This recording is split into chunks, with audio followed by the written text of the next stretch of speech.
Availability is the best ability. I'm gonna tell you something. That is the best quote I have ever heard in sports, and I don't think I'm exaggerating there. That was Glenn Schumann today, who maybe he jacked it from someone else. I'm not sure, but I tell you, we were talking today with Glenn about, I think Jake Rowe asked the question. I'm not sure which Jake asked the question, but about the availability of guys on the defensive line at the beginning of the season and how Georgia had to get through. Think about how bad that was at the beginning of the year. Michael Williams didn't play for a long stretch of time. You had, just guys were out. And it looks like coming into the Notre Dame game where Georgia's a slight favorite, it looks like the Dogs are going to be about as healthy as they've been this season. I mean, Nazir Stackhouse has basically been healthy, but when you're a large person, and I'm a large person, but I'm not a 300-pound person. When you're that size and you're constantly absorbing, shots and hits, and when you tackle someone, sometimes you're not the one delivering the blow, but you are getting them to the ground. That's a lot, man. That's a lot on a body. You have a lot of responsibility. And Georgia's not, this has not been a year where everybody's been healthy. Now, to be clear, almost no year is a year that everybody's healthy, but it seemed particularly bad this year. And the reality is, availability is the best ability. Georgia doesn't have their starting quarterback for this stretch run of the season for the most important 3 games of the year. And now you're going to look at Gunnar Stockton. He's going to have to come in and execute. He's going to have to come in and be the guy. So I think it's discussed a lot in the NFL, injury reports, availability, stuff like that. Questionable, out, questionable, probable, all those things, and it enters the betting world too. That's one reason why we saw these reports from the Southeastern Conference themselves be mandated on the Wednesday, Thursday, Friday, Saturday. On one other thing too, and guys keep popping in my head that have been, missing at Georgia. You missed ETN for the bulk of this season. I mean, for all of the sort of unintelligent talk about how Carson Beck has been disappointing or whatever you want to point fingers and blame at Carson Beck, when he had ETN, he was pretty good during those games. Pretty good. I think against Alabama, that game got away from Georgia quick. I don't know that was necessarily a game where ETN comes in and plays well, but things really settled down when ETN came back in. I'm saying all that, and I'm thinking back to it, and I don't know that what I'm saying is necessarily true because ETN missed so many games. He did not play against Florida. He played against Mississippi State. He played against Auburn. Carson Beck played pretty well in those games. He played well. Carson had the 3 interceptions against Mississippi State. One of them was kind of later in the game. ETN did not play against Florida. He did not play. He played limited snaps against Ole Miss. He didn't go against Tennessee, UMass, or Georgia Tech. Georgia's really, it really has been a lot for Carson. And now his career at Georgia is almost certainly over. And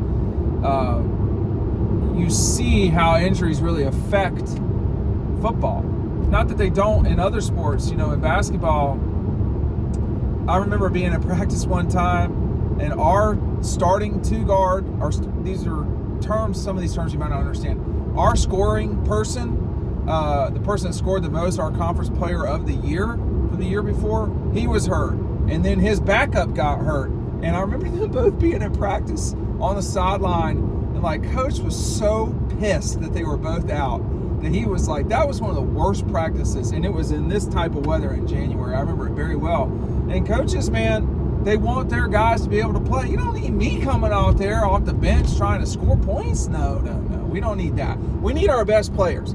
And, for Georgia, now to try to get in this Notre Dame, and try to control the line of scrimmage.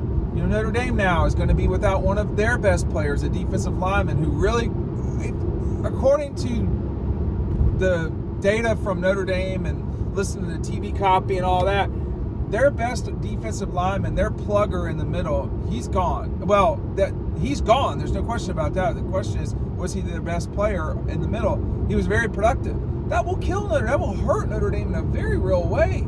And so, for Georgia, getting to this moment where, I asked Kirby about this a little bit ago about, do you think that the time off could throw you off? And his response to me was different than his response when he was watching game day. His response watching game day before, I think it was just after Notre Dame, or was that morning? I think it was that morning of Notre Dame, Indiana. He was sort of antsy and apprehensive. Are we going to get out of rhythm and all this stuff? But, when he talked to me, when I asked him, he responded to me. He said, we've had this kind of time off in the past, and we've scheduled for it and so forth. He's a very good planner, I'll tell you that. I think Georgia needed this time off. I don't think that was hyperbole. I think that anytime they get the ability to reset, it usually helps. And, with the exception of Carson Beck, they're coming into this thing pretty much as a loaded gun. The problem is you're missing the starting quarterback, and they've had the time at which they could have used for development and for, like Ryan Puglisi has probably got to get ready to go right now. Like, it can't be that he's working on stuff, like that sounds wrong the way I'm saying it, but like he can't, like he's got to work on footwork and get ready to come into the game if something happens to Gunnar Stockton. So you don't know what will happen. We don't know what we don't know. And I think Georgia, though, being as healthy as they're at, with the exception of quarterback, having ETN back, that's huge. I want to see what it's like with Mikael Williams, just like full go, blast out. He's played better at the end of the year than he did at the start because he's playing more snaps. He's, what will it matter? Will it matter that Nazir and, Mikael, I'll throw Chaz Chamblison, who's been basically healthy the entire time, Smile Munden, Smile Munden, Mikael Williams, all these guys have been dinged up. So what will it be like for them to be pretty much healthy? I don't know. We've seen this program have to dig in and test development, test in-season development in a very real way, the likes of which we've not seen in a long time. I was going through pictures of the Notre Dame game in 19. Jordan Davis was out there in 19. Well, Jordan didn't become Jordan Davis until probably more early 2020, certainly 2021. Like N'Kobe, Nolan Smith, they were all out there in those games. And, that was the beginning of the time for Nolan and Trayvon. So Georgia had a huge, deep bench. What's it going to be like for Warren Brinson, Nazir, Mikael Williams, etc.? Everybody being healthy in a way that they haven't been before. That's another thing that Glenn Schumann was talking about, that some of the guys that had never played more than 30 snaps in a game were playing like 40 and 50 snaps, and people are like, well, that's not that big of a deal. It matters at the end of the game a lot. It matters at the end of the game a lot. And, Georgia's gonna have to make it work against Notre Dame. Notre Dame's a good team. They're balanced. They have the capability to run it and throw it. The quarterback, the old Duke quarterback, he has the ability to run and throw. Now, he's a better runner than he is a thrower, but he's not a bad thrower. So all these things come into, all of these things matter. And,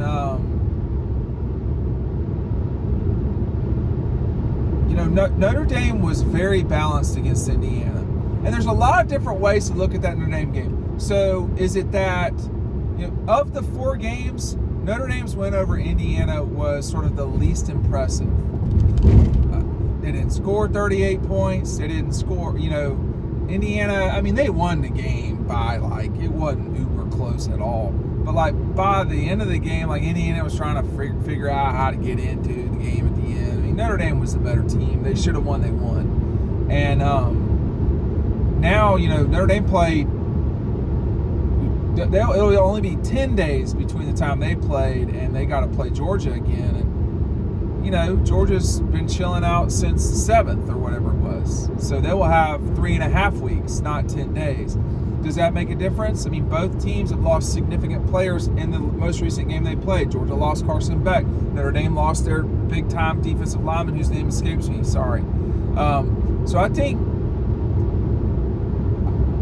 availability is the best ability is something that's going to really matter in these playoffs.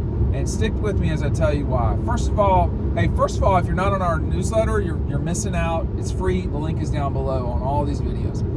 Availability is the best ability is a really important thing, and here's the reason why in this case. You know, both of these teams just lost really important last year players in their most recent game, okay? We've got 3 games left to play. We've got 3 games left to play. You know, with all of these, I don't think all 8 teams that are left can win it. I do not think Arizona State can win it. I am extremely skeptical Boise can win it. But the other 6, I mean, Penn State winning it would surprise me. Notre Dame playing for it would not shock me. But, like, you know, when you get down to Texas, Ohio State, Alabama, I almost got one in there on y'all. Texas, Ohio State, Oregon, and the Dogs.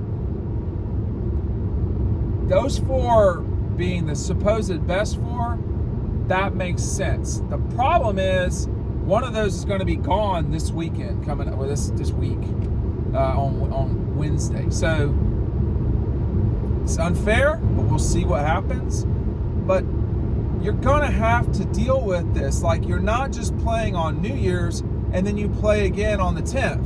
No, man, you're playing on New Year's, then you're playing on the 9th, and if you win, you're playing on the 21st. So the ability to stay healthy, to get healthy right now, like this stretch of time before Christmas, like giving your body a little bit of a break. Maybe you lift, but no like heavy contact, all that stuff, and you save your legs to where, you know, you can go 35, 40 real downs, like legitimate downs. That's going to make a difference in these games. Like no one else has seen this. We've never seen that you got to win 3 games to win a national championship in the postseason. You know, I don't have to review, but I will. In recent years, I mean, back in the day, you played Georgia Tech on like the late November or first weekend of December, and you waited around for the Sugar Bowl to try to win a national championship. Well, then it transitioned into 1992. You got to play Florida State, then you got to play Alabama, and then you got to play in the Sugar Bowl to win the national championship if you're the Gators, okay? And then we went into the college football playoff. It was SEC championship is an almost certain elimination game. You got to win that game. Then you got to win the Cotton Bowl. Then you got to win the national championship.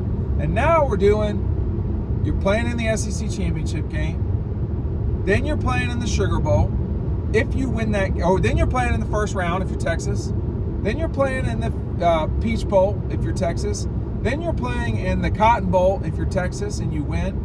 Then you're playing in the national championship game in Atlanta if you win that game on the 21st. Like, Texas is going to be exhausted.